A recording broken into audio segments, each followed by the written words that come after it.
Alright, so I've said it about 4 or 5 different times on my channel by now, but I genuinely think that I have found the worst slasher movie ever made in the world. Last night I watched The Mousetrap for the first time. It is now streaming on Tubi.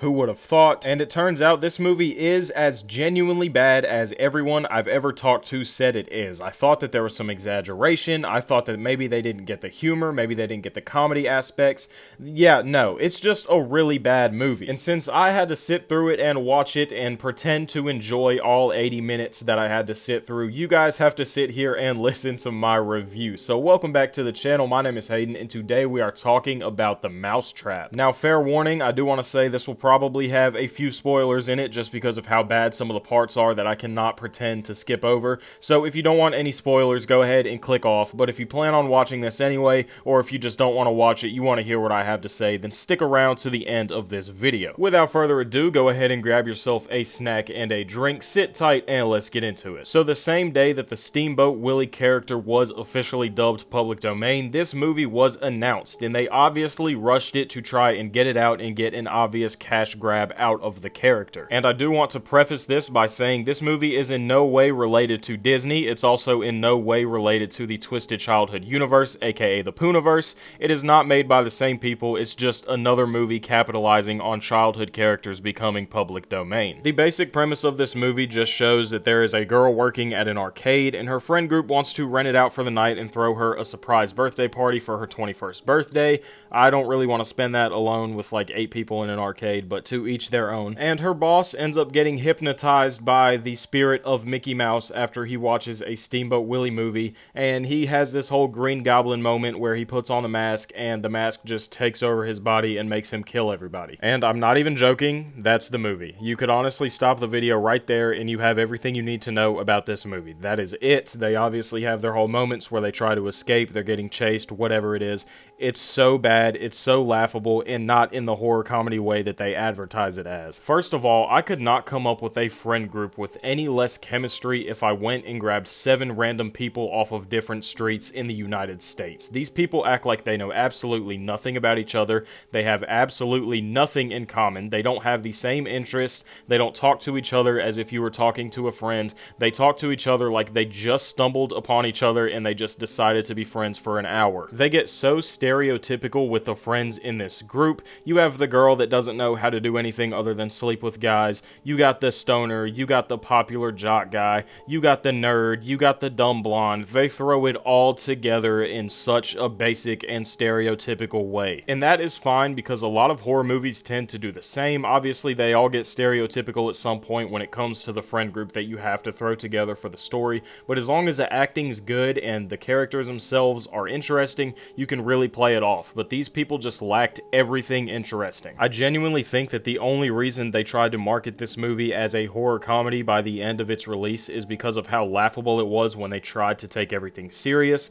You can tell that it probably wasn't their intention to try and make this a comedy movie, just due to the fact that there was absolutely nothing funny. It's like they weren't even trying to be funny up until the very end, so maybe they had reshoots and they were like, yeah, we gotta pivot because this is so god-awful. The writing and the acting and the dialogue, the characters themselves, everything on that aspect is so bad. It's really, really bad. It's probably the worst out of any movie I've seen, whether it's a horror comedy or not. It is just awful. And while we are on the topic of the friends in this group, we have one sole survivor that is basically taking us through this entire thing. The movie is taking place through her point of view. She's explaining everything that happened to these detectives that very oddly look like scientists and they look like they're stuck in a cave. She literally looks like she could not care less that her friends were all just killed right in front of her in this brutal rampage massacre. There is a post-credit scene that does explain this a little bit that we're not going to get into because I'm going to try to avoid as many spoilers as I can, just in case you want to go and waste 80 minutes of your life by watching this. But let's pretend that you just watched all of your friends die in this massacre and you are being questioned by detectives and you just sit there and act like you don't care.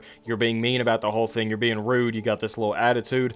What is that? Another thing that's just not laughable in in any type of humorous way is how the guy gets possessed by Steamboat Willie in the first place. It's the owner of this whole arcade thing. He has a weird Steamboat Willie collection in his little home theater that he has in the arcade, and while he's watching this Steamboat Willie movie, the character of Steamboat Willie just jumps out of the movie and into this replica mask that he has, and then starts talking to him like it's the Green Goblin. They spend absolutely zero time explaining why this happened. They don't explain how it happened. They don't explain if this is just Steamboat Willie's like spiritual power possessing this mask and then possessing the guy to go on this rampage. They tell you absolutely nothing. They show you the guy, they show you the mask that is talking to him, and then they cut to him all suited up and just ready to kill. Which, again, this is fine. This is something that we've seen multiple times in horror, but when you have something new like a Mickey Mouse massacre going on, then you should probably explain just a little bit what this is,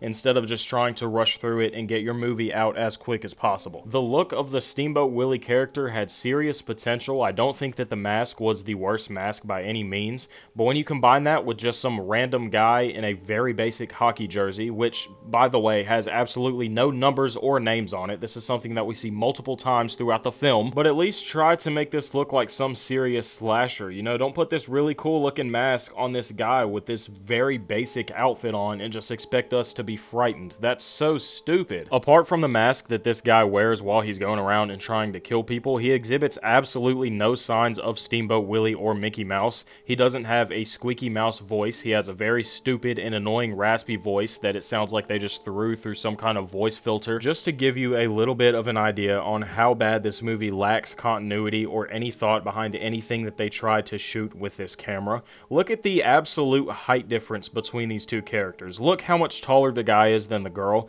and then look at how they shot it when he's sitting there and talking to her directly in front of her. Why are they all of a sudden the same height? Once again, you cannot play this off and act like it was intentional for the whole horror comedy aspect, because I know it wasn't. I don't know what they were thinking. Maybe they were having problems with the camera focus or with the lighting. I don't know what the thought was behind this, but it genuinely just looks so stupid. Guys, this was made with an $800,000 budget. They almost had $1 million going into this movie. First of all, I don't know where this money came from. I don't know if maybe everyone who took part in making this was born rich and they just had money on the side, but this was made with almost $1 million, and where that $1 million went, I genuinely could not tell you. The camera quality was really good, and the set design and the set and the building that they used was also really good. I thought it was pretty cool and it was shot very well, but apart from that, where did almost $1 million go that you had making this movie? I know it did not go to these characters that sounded like they were genuinely walking around off camera reading their lines off of paper. Another shocking piece of information that I just learned while trying to do a little bit of research for this video, they announced a sequel in September of last year titled The Mousetrap 2: Welcome to the Mickeyverse. They are expanding the universe of the Mousetrap. They sucked at playing the one character in this movie, and now they are going to expand it and introduce more characters anyways. Also, did I mention that this Steamboat Willie character can teleport?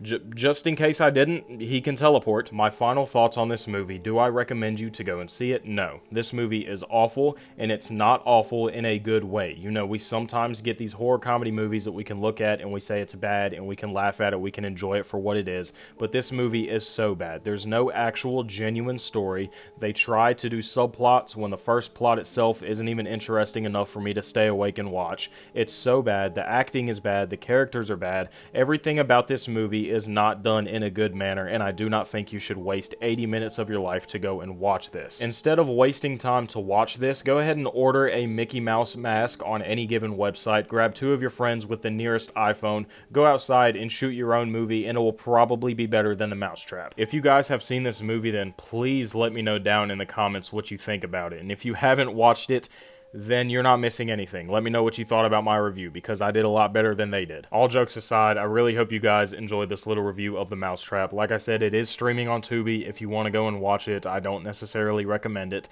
but if you are piqued of interest, if you do want to go and see what I'm talking about, it is on Tubi right now for free. I really hope you guys enjoyed this video. If you did, then please be sure to let me know by clicking that thumbs up button and subscribing to the channel, and if you are going to subscribe to the channel, then you might as well click that notification bell, because it is literally right there next to that subscribe button. My name is Hayden. It was an absolute pleasure having you here on the channel, and I cannot wait to see you guys in the next video. Peace out.